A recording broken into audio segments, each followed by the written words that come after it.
Fest je možda i najveći posao za CEBEF tokom godine. Kako ga spremate? Koliko je komplikovana organizacija festa? Pa s obzirom da mi koji radimo fest, volimo fest, teško da kažemo da je komplikovana, ali je vrlo izazovna i puno ljudi učestvuje u organizaciji i kreiranju festivala i sa puno ljudi imate prilike da sarađujete, dakle, izazovna organizacija. Šta je najvažnije kada se pravi tako veliki festival kao što je Beogradski fest?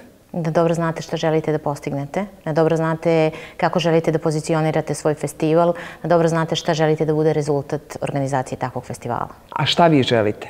Je li Monika Bellucci vrh vaših želja za fest, odnosno zvezde tog ranga, ili se više gleda kvalitet filmova? Kvalitet filmova je nužan da biste imali ljude koji dolaze da posećuju festival. Dakle, festival ima više značaja u bilo kojoj kulturi. Jedan deo jeste svakako prikazivanje i selekcije filmova koje se pojavljuju i ti filmovi moraju da budu takvi da prosto svojim kvalitetom i umetničkim dostignućem je nešto što možete videti najčešće samo na festivalu, jer prosto takve filmove često ne možete da nađete na internetu.